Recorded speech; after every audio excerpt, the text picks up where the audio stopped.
Among me when I got this experience of ichelu maka ifeketa. Next minute or within few minutes or hours, that thing lolo no check me. Among me when I got that experience. Other couple coincidence. Synchronisms. Okay. Come to think of it again. Mmadụ nwere ike ịpụta kịta kwuo okwu ife o kwuru within a space of minutes or hours or days or weeks or months or even year. Ife ahụ o kwuru emewe.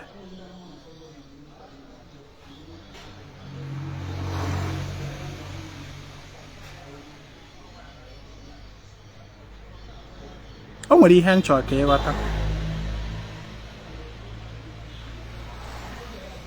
Enwelu ife nọ n'ime mmadụ anaghị afụ anya, mana ya bụ ife ahụ na-eme ụṅara. Ya bụ ife ahụ ada afụ ya anya bụ eziokwu, mana ife o melụ bụ ife a na-afụzi anya.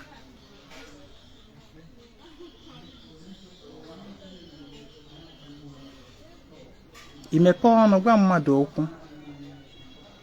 okwu ahụ ị gwara onye ahụ eme.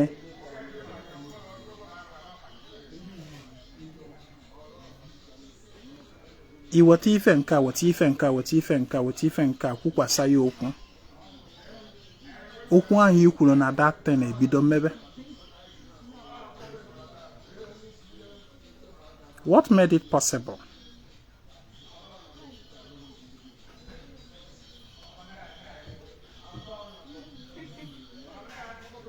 Ife mere ihe a possible bụ ife akpọrọ chi. Chi.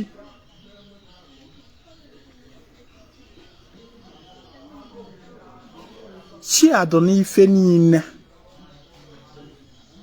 dị na mmadụ niile, dị na anụmanụ niile, dọ n'ife niile na-afụ anya ma ndị anaghị afụ anya. Ọ chi bụ ife ahụ mere o ji wee dị possible na mụ nwa bụ chi nọ nso ga-akpọ afa gị nwa na-ene m anya, kwuo okwu n'isi gị, kwuo okwu ọma ma ọ bụ kwuo okwu ọjọọ n'isi gị. Okwu ahụ m kwuru adị ile.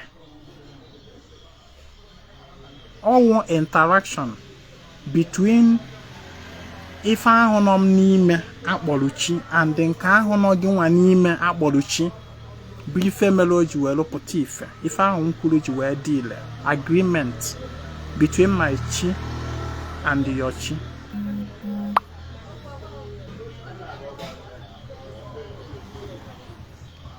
Among me when I got this experience of na ị gara n'ukwu osisi, gwa ukwu osisi okwu, kwuo okwu n'ukwu osisi, ikwucha anya bụ okwu ahụ, iwe nabụọla okwu ahụ ikwuru n'ukwu osisi ahụ. Ife ahụ ị gwara anya bụ ukwu osisi, ibido forward the reflection in your dream. Among me when I got this experience. The reason o ji wee mee bụ na gịnị? That thing nọ gị n'ime akpọrọ chi nakwa nke ahụ nọ n'osisi ahụ n'ime akpọrọ chi nwere agreement na ife ahụ gị nwa kwuru. Onya mere o ji welu mee gịnị? Wee reflect back even in your physical life, in your dream.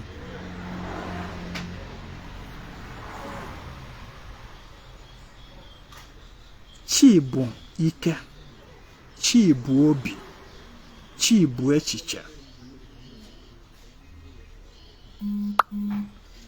N'ikuru mmiri kịta anụnwa, kwuo okwu na ya bụ mmiri. gbasịa n'ala ma ọ bụ ṅụọ ya, okwu ahụ i kwuru na mmiri ahụ wee mechaa dị ile. Enna onye ya chere ka m bịa ma ọ jirizikwa aka ojekụ ihe ma ọ na ọchọ ka ya chere wa iwe kwuo okwu na ya bụ mmiri, ikwuchaa ya ṅụọ ya ma ọ bụ gbasa n'ala, emechaa okwu ahụ i kwuru wee dịbe ile.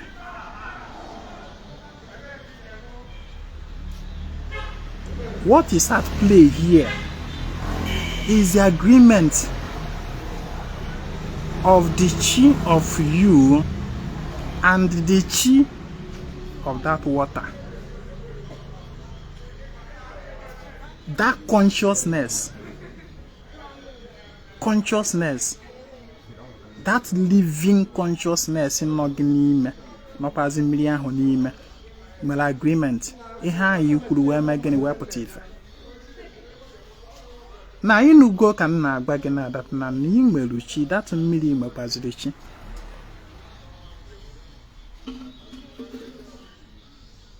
Chi abụlọ ife ahụ a na-afụ anya. Maka ndị na-asị na chi bụ an ancestor nwụrụ anwụ, maka ndị na-asị na chi mmadụ bụ an ancestor nwụrụ anwụ bigoro ndụ wee na n'ọnya bụ chi gị. Now I want you to now answer me. That ukwu osisi ịgbara okwu ọnụ ife ikwuru mee, that ukwu osisi nwere chi ọwụ ancestor nwụrụ anwụ bụ nya bụ chi ya. That mmiri ahụ ikwuru wee kwuo okwu wee ṅụọ okwu ikwuru dị ile. That mmiri ahụ nwere chi that mmiri ahụ ọwụ ancestor nwụrụ anwụ bụ that chi merụ that interaction ji welu dị effective. Is it?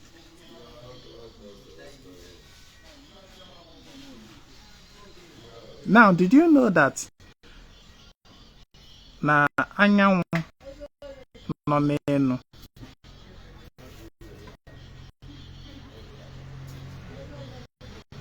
anyanwụ a na-acha n'elu na o nwere chi?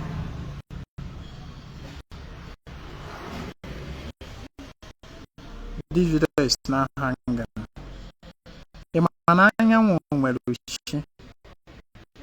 Now I am not asking you.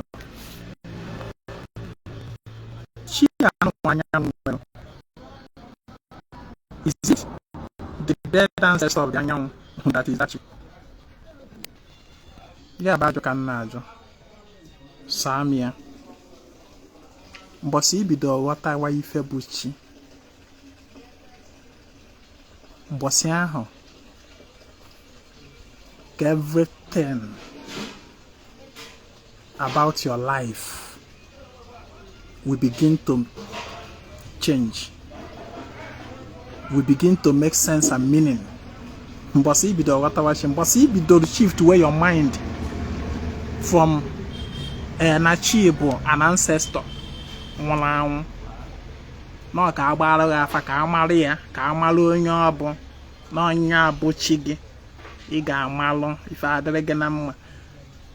The day you begin shift your mind, your consciousness from that belief, that is the day your life will begin to make a meaning. That is the day you begin to understand the fact more.